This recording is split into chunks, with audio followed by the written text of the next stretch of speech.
The observation deck of Harmony Point Station stretched before Ben Torres like a window into infinity.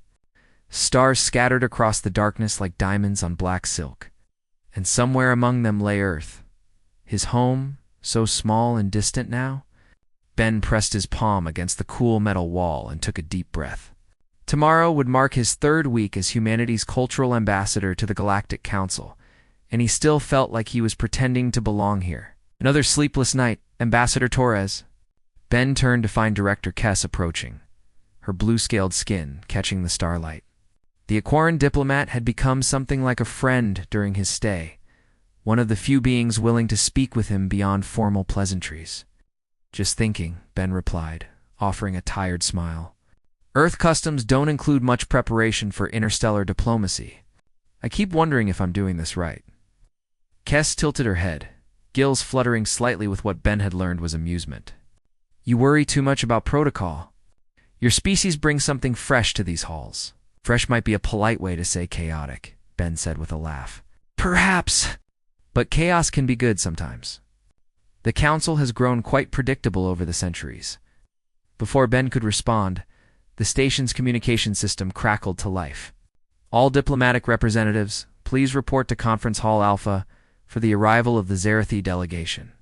Repeat, all representatives to Conference Hall Alpha. Ben straightened his uniform jacket, a simple dark blue design that Earth's diplomats had chosen to represent their world. Nothing fancy, nothing aggressive, just honest and practical. He hoped it would serve him well today.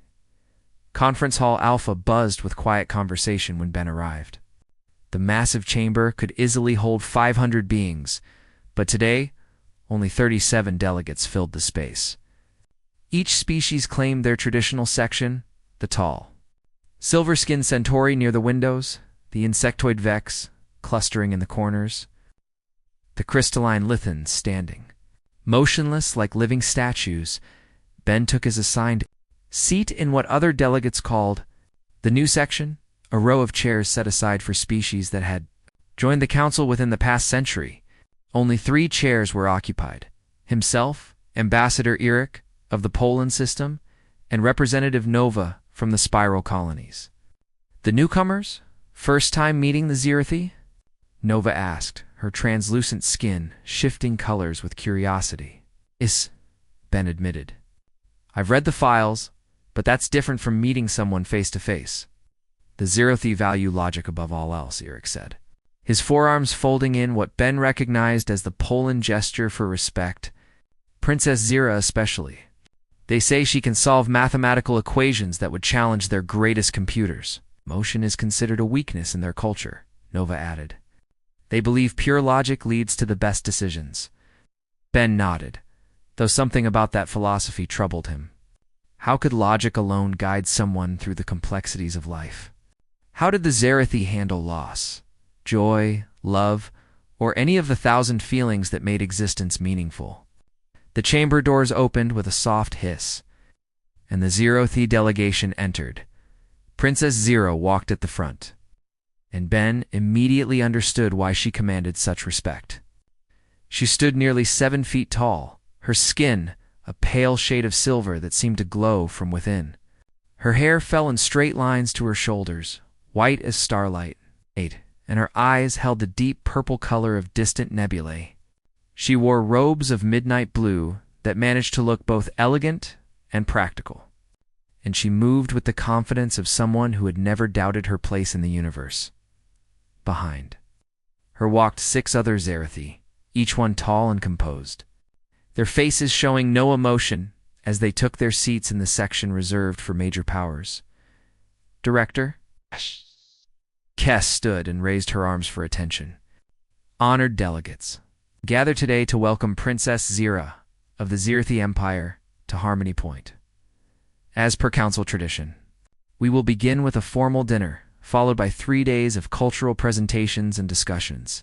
The purpose of these exchanges is to build understanding between our peoples and strengthen the bonds that keep peace in our galaxy.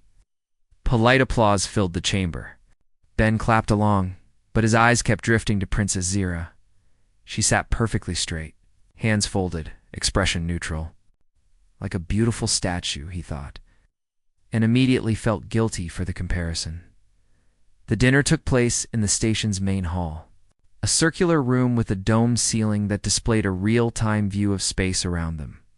Ben found himself seated between Ambassador Eric and a Centauri delegate named Silverdawn. With Princess Zira directly across the large table, conversation flowed in the careful set L's, measured tones typical of diplomatic gatherings.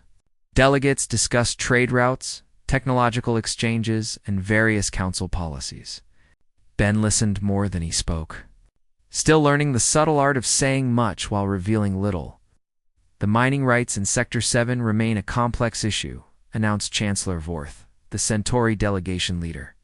Perhaps we should establish a committee to study the matter for the next decade. Several delegates murmured agreement. Ben nearly choked on his drink. A decade to study mining rights? On Earth, such decisions might take months. Maybe a year if the politics were particularly messy. Princess Zero spoke for the first time since sitting down. Chancellor Vorth's suggestion demonstrates wisdom. Hasty decisions often lead to regrettable consequences. Her voice was melodic but cool, like wind chimes made of ice. Of course, Your Highness, Vorth replied with a slight bow. The Zurithi Empire's patience in such matters is legendary. Patience is simply applied logic, Zura said. Emotion leads beings to act before they think. Better to think first, act second. Ben found himself speaking before he could stop himself. But what if thinking too long means missing the moment when action matters most? The table fell silent.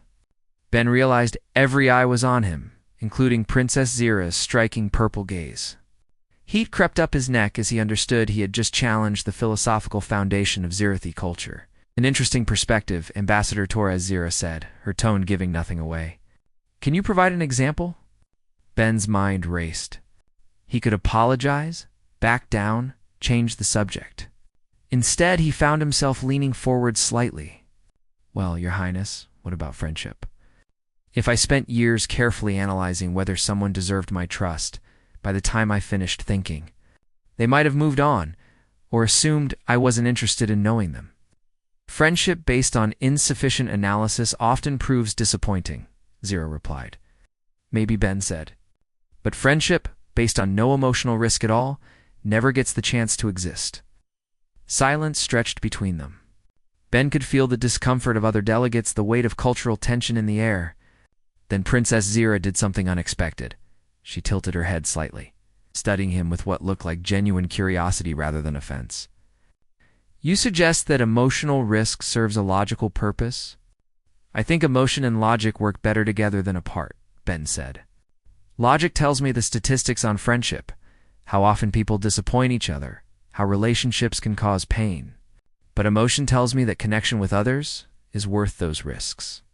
Fascinating, Zero murmured, though whether she meant it as a compliment or observation, Ben couldn't tell. The conversation gradually shifted to safer topics, but Ben noticed Princess Zira glancing at him several times throughout the meal.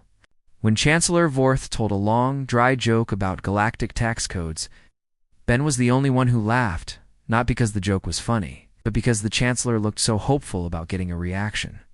Vorth beamed with pleasure, and Ben caught what might have been the hint of a smile on Princess Zira's face before it disappeared. After dinner, Ben stood near a wall display showing the history of Harmony Point, nursing a cup of Earth coffee that the station's replicators had produced with varying degrees of success. He was studying an image of the station's construction when a familiar melodic voice spoke behind him. Your beverage appears to be causing you distress. Ambassador Torres.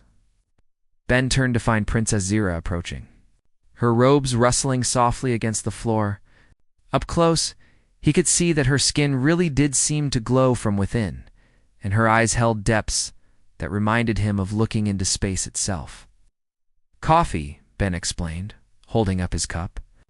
It's a stimulant drink from Earth. The replicators can't quite get the taste right, but I keep hoping.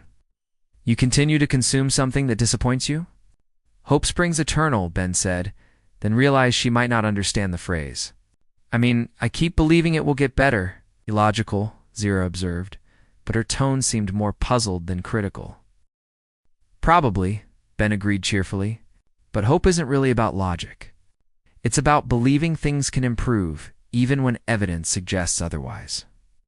Princess Zira moved to stand beside him, looking at the historical display. Your species is quite young by galactic standards. Perhaps you have not yet learned the futility of hoping for impossible things. Or maybe, Ben said gently. We've learned that impossible things sometimes become possible when someone cares enough to make them happen. She turned to look at him directly. You speak of caring as if it were a strength rather than a vulnerability. Isn't it both? Ben asked. When I care about something, I might get hurt if I fail. But I also try harder, work longer, and refuse to give up. The vulnerability gives me strength. The Zerathi believe vulnerability is inefficient. We prefer certainty. Ben gestured toward the display, where an image showed the early days of the Galactic Council. Different species learning to work together despite vast differences. How did any of this happen without someone being willing to be vulnerable first? Someone had to reach out, not knowing if others would reach back. Princess Zira studied the image for a long moment. You suggest that uncertainty can produce positive outcomes? I think certainty is overrated, Ben said. Some of the best things in life come from taking chances. Name one. Ben looked at her, noting the challenge in her voice, but also what seemed like genuine curiosity. Meeting you, Your Highness? I had no idea when I came here what any of you would be like. I could have spent years preparing, reading every file, analyzing every possible conversation. Instead, I just showed up and hoped for the best. And has that strategy proven successful? Ben smiled. Well, you're talking to me instead of having me removed from the station for diplomatic incompetence. So I'd say yes. For just a moment, he thought he saw something flicker in her expression. Amusement, perhaps, or surprise. But before he could be sure, alarms began blaring throughout the station. Red lights flashed as the emergency communication system activated. All personnel to designated safe areas immediately. This is not a drill. Unknown vessels have been detected approaching the station. All personnel to safe areas. The lounge erupted in controlled chaos as delegates moved toward designated shelter areas. Ben saw Director Kess herding groups toward reinforced sections of the station while security officers took positions at key points. Kroger ships, he heard someone say. 3 heavy cruisers approaching fast. Ben's blood went cold. He had read about the Kroger during his preparation for this assignment. A militant species that believed strength determined right.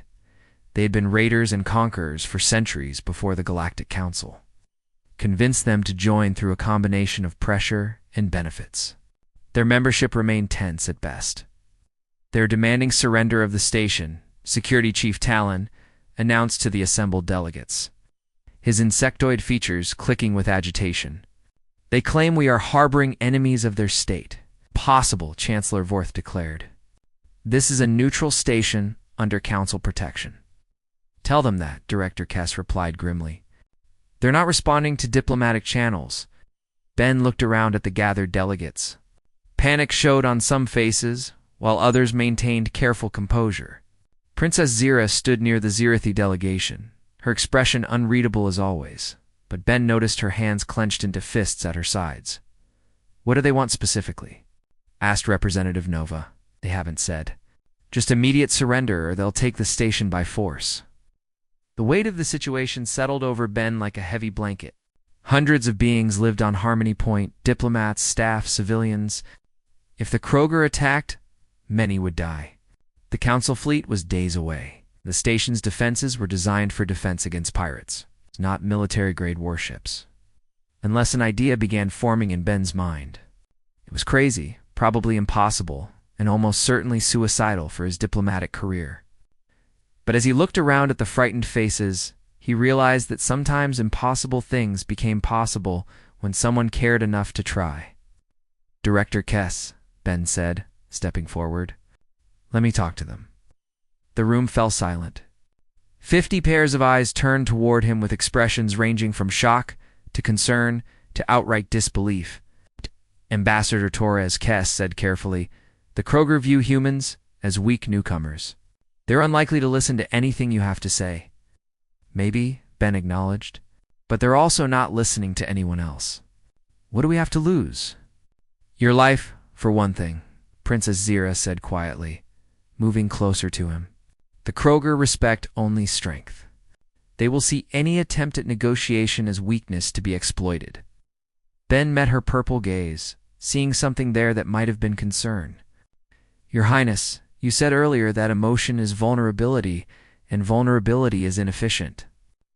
But what if my willingness to be vulnerable is exactly what we need right now? Explain. The Kroger expect fear, or anger, or desperate bargaining. They don't expect someone to walk into danger simply because it's the right thing to do. Sometimes the most illogical action is the one that succeeds because no one sees it coming. Security Chief Talon clicked his mandibles together. It's insane, probably Ben agreed. But it's also human. And maybe that's what we need right now. Someone crazy enough to believe that talking is better than dying. Director Kess looked around the room, seeing nods from some delegates and worried expressions from others. Finally, she turned back to Ben. What exactly do you propose, Ambassador? Ben took a deep breath, knowing that his next words would either save them all or doom humanity standing in the galaxy forever. I want to go aboard their lead ship and talk to their commander face to face. No weapons, no guards, no backup plan. Just one human being asking another sentient being to choose mercy over violence. The silence that followed felt heavy enough to crush stars. Then Princess Zira spoke, her voice softer than Ben had ever heard it.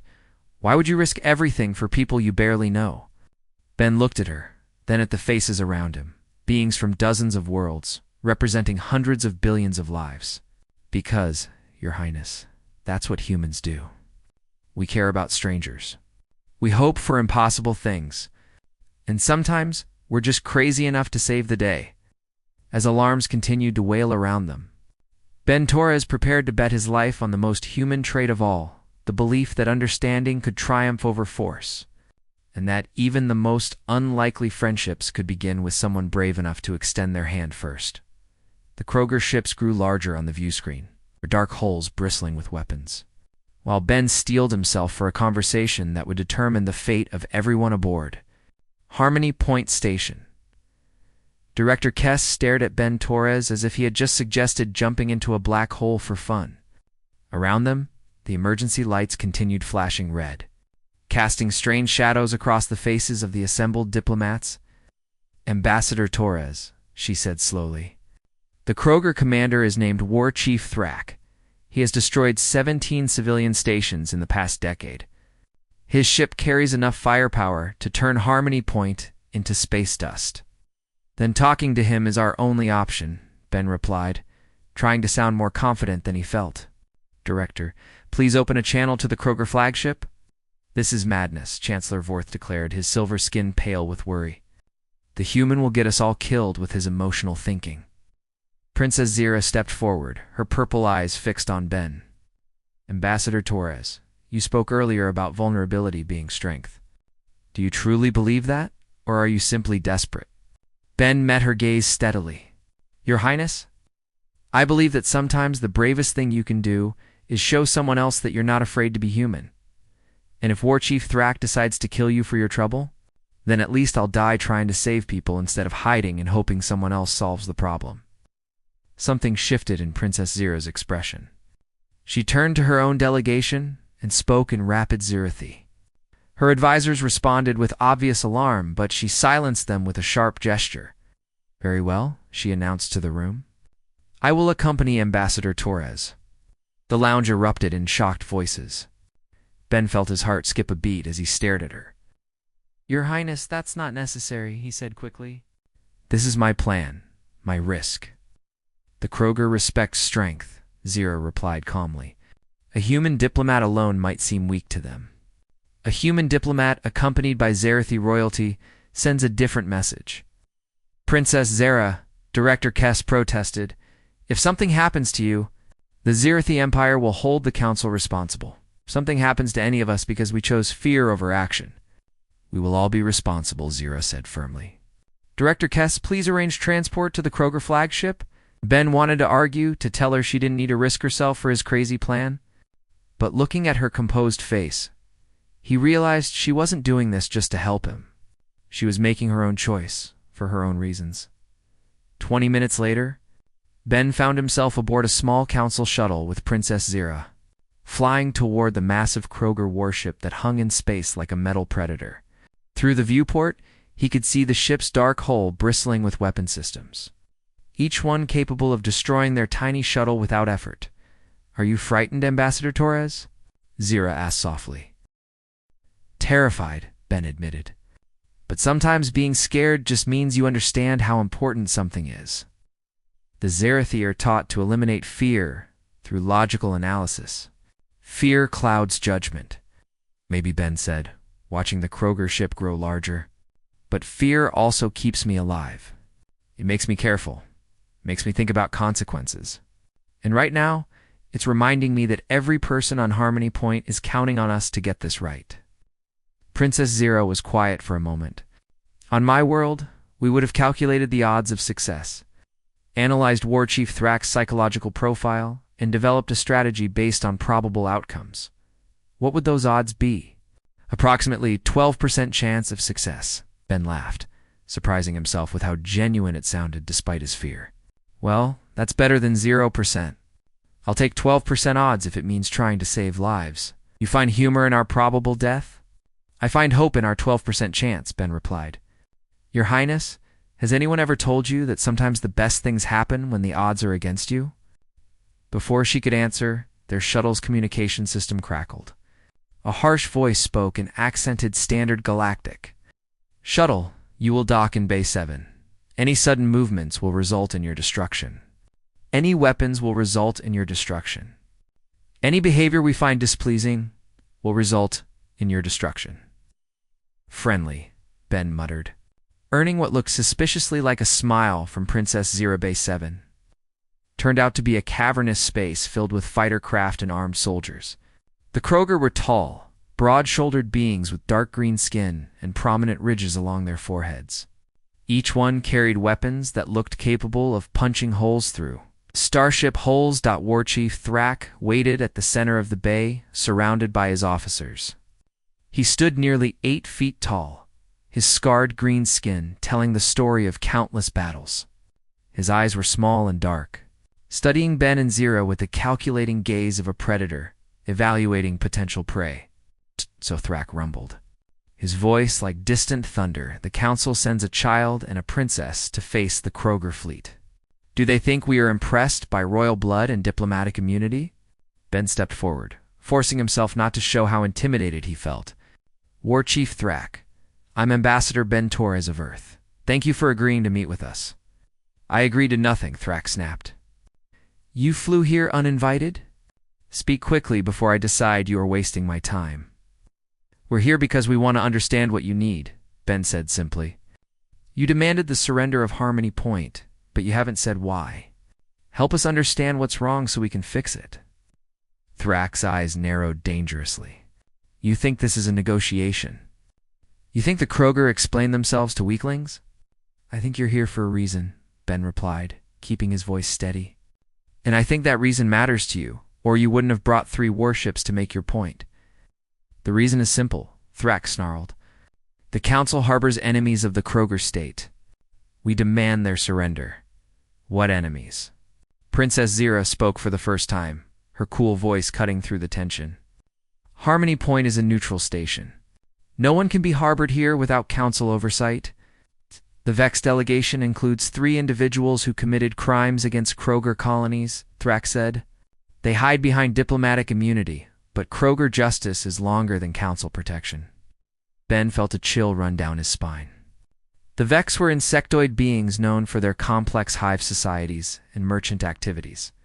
If some of them really had committed crimes against Kroger civilians, the situation was more complicated than a simple military raid. "What crimes?" Ben asked. "They poisoned water supplies on 3 agricultural worlds. 12,000 Kroger civilians died, including children." The bay fell silent, except for the hum of ship systems. Ben could feel the weight of genuine grief and anger in War Chief Thrak's voice. This wasn't random aggression or simple conquest. This was a father seeking justice for murdered children. War Chief, Ben said softly, I'm sorry for your people's loss. No one should have to bury their children because of someone else's cruelty. Thrak's expression shifted slightly, surprise flickering across his scarred features. You show sympathy for Kroger dead?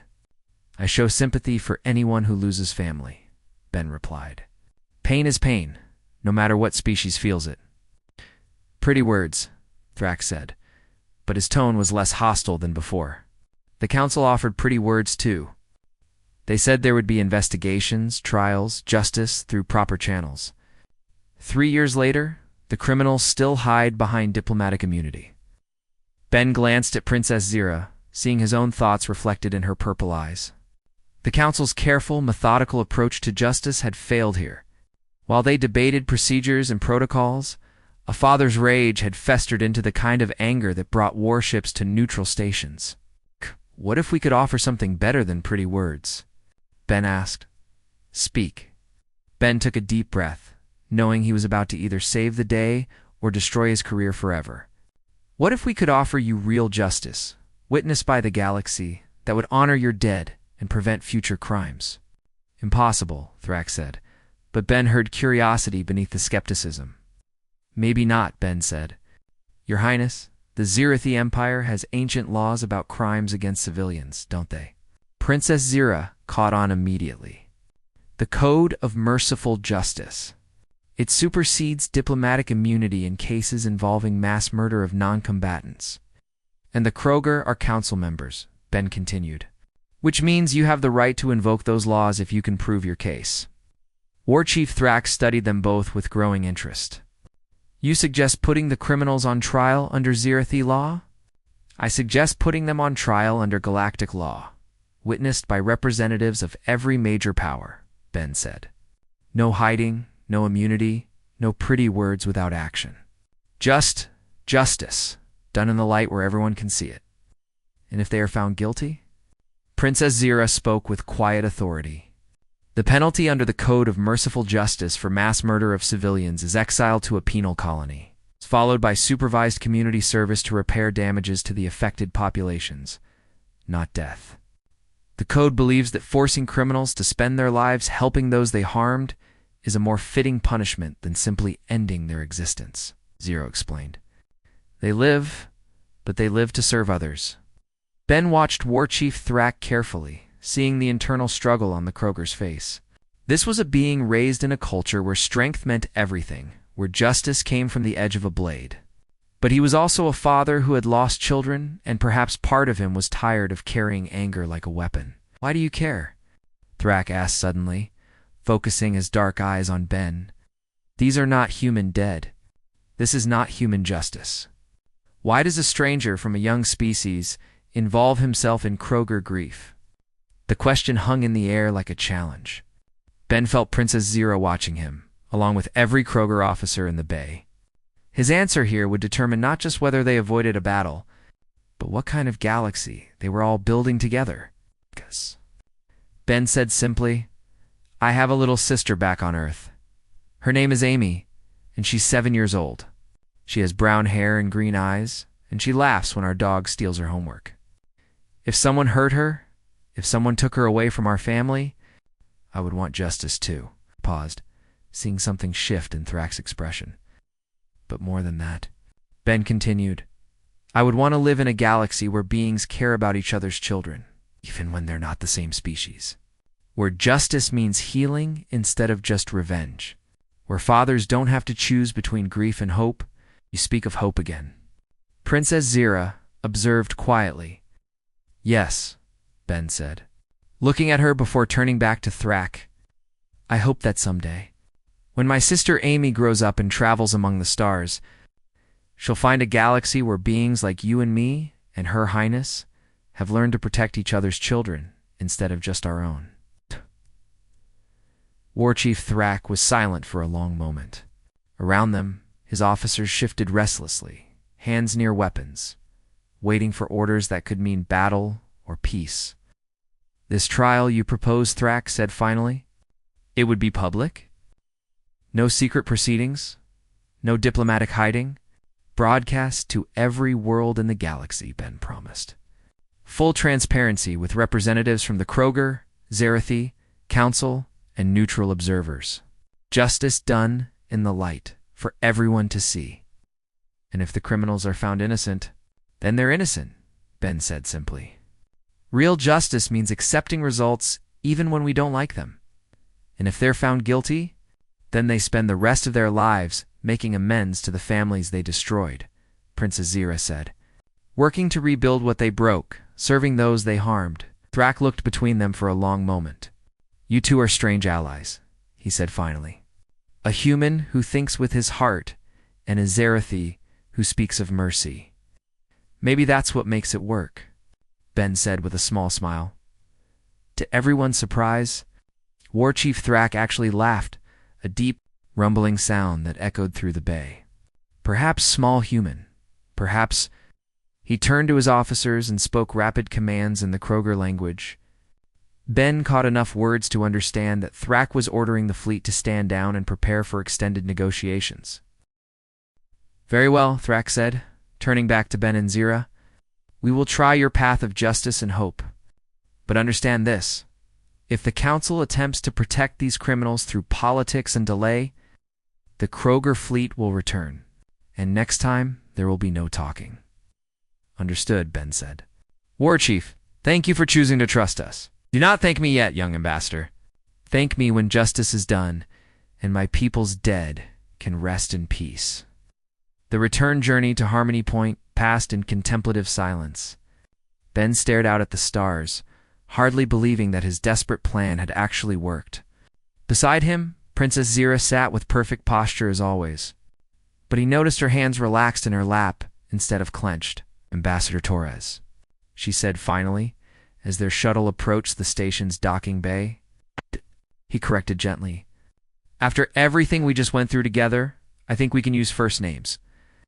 Ben, she repeated, and he noticed how his name sounded different in her melodic voice. When you spoke of your sister to War Chief Thrak, was that calculated to appeal to his paternal instincts? No, Ben said honestly. That was just me being human. Thinking about the people I care about, hoping for a better world for them to live in. And when you volunteered to negotiate with him, knowing you would probably die, that was me being human too, Ben admitted. Sometimes we do stupid, illogical things because they're the right thing to do. Princess Zira was quiet for a moment. The Zeruthi believe that emotion clouds judgment, makes beings weak and unpredictable. What do you believe? She turned to look at him directly, her purple eyes reflecting the starlight. I believe I just watched emotion and logic work together to save hundreds of lives. They do work better together, Ben said softly. Your knowledge of Zerathi law gave us the legal framework. My emotional connection gave us the human element that Thrak needed to hear. Neither one alone would have been enough, No Zero agreed. It required both. Their shuttle touched down in Harmony Point's docking bay, where Director Kess and dozens of other beings waited anxiously. As Ben and Zira emerged, they were surrounded by relieved voices and grateful faces. The Kroger fleet is withdrawing to a safe distance, Director Kess announced. They've agreed to formal negotiations regarding the trial of the accused Vex delegates. Ambassador Torres, your unconventional approach appears to have prevented a catastrophe. Ben felt heat rise in his cheeks as beings from a dozen species offered congratulations and thanks. He had never been comfortable with praise, preferring to focus on the work that still needed to be done. The hard part starts now, he said. We need to organize that trial, make sure it's fair to everyone involved, and prove that the galaxy can choose justice over violence. Indeed, Princess Zira said. I will contact my government immediately. The Zerathi Empire will provide legal expertise and neutral judges for the proceedings. As the crowd dispersed to begin planning, Ben found himself alone with Princess Zira in one of the station's quieter corridors. The emergency lights had been turned off, replaced by the soft blue glow of normal lighting. Your Highness, Ben began. Zira, she corrected, echoing his earlier words. After everything we just went through together, I think we can use first names. Zira, thank you for coming with me today. You didn't have to risk yourself for a crazy human's plan. Perhaps I wanted to understand something, she said, moving closer to the large viewport that looked out at the stars. What's that? How beings like you think? How you make decisions with your hearts instead of just your minds. She paused, her reflection ghost-like in the transparent aluminum. The Zirathi prize logic above all else. We are taught that emotion is weakness, that optimal decisions come from pure rational analysis. And now I wonder if we have been missing something important. She turned to face him, and Ben was struck again by how beautiful she was, but also by something deeper, a vulnerability he had never seen before. Ben, when you volunteered to face War Chief Thrak, you knew the logical outcome was probable death, correct? Yes, yet you chose to act anyway based on emotional conviction that it was right. Yes. And your willingness to risk everything for strangers convinced a grieving father to choose justice over vengeance? Ben nodded, beginning to see where her thoughts were leading. Then emotion served a logical purpose, Zero concluded. Your caring for others produced the optimal outcome in a situation where pure logic would have failed. So you're saying feelings can be practical? I am saying, Zero said carefully, that I may have been wrong about the value of emotional thinking. She paused, seeming to struggle with something. There is something else I must tell you. What's that? In my culture, members of the royal family are expected to marry within predetermined genetic matches. Logic and compatibility are considered more important than emotional attachment. Ben felt his heart sink. I see. But watching you today, seeing how you chose to risk everything based on caring rather than calculation, I began to question those expectations. She moved closer, close enough that he could see the complex patterns in her purple eyes. You asked War Chief Thrak why you cared about Kroger dead. Your answer was about hope. Hope for a better galaxy. Hope that beings could care for each other across species lines. Yes, I find myself wondering, she said softly, if it is possible to hope for connections that transcend not just species, but cultural expectations as well. Ben's breath caught. Zira, are you saying what I think you're saying? I am saying that for the first time in my life, I want to make a choice based on feeling rather than obligation. Her voice dropped too barely above a whisper. Why don't you date me, human? The question hung between them like a bridge waiting to be crossed. Ben looked at her beautiful face, seeing not just a princess or an alien dignitary, but a person who had chosen to be vulnerable, to risk her own heart on the chance that emotional connection might be worth more than logical safety. Because, Ben said gently, taking her hand in his, I want to make sure you're choosing this for yourself. Not just rebelling against expectations. Dating me would cause complications for both our peoples. Are you ready for that? I don't know, Zira admitted, but I know I want to find out what it feels like to choose love over duty, hope over certainty. She squeezed his hand. Will you teach me? Only if you'll teach me to, Ben said. I could use some of that Zirathi logic to balance out my human emotions. For the first time since he had met her, Princess Zira smiled, really smiled, with genuine warmth lighting up her face like sunrise on a silver world. That seems like a fair exchange, she said, as they stood together looking out at the stars. Ben realized that sometimes the most important diplomatic victories weren't won in conference rooms or battleships, but in quiet moments when two beings chose to trust each other enough to build something new, and somewhere among those distant stars, his little sister Amy was growing up in a galaxy where hope had proven stronger than fear, where emotion and logic could work together, and where even a princess could learn to choose love over duty when someone was brave enough to show her that vulnerability might be the greatest strength of all. Ben Zira said softly, yes.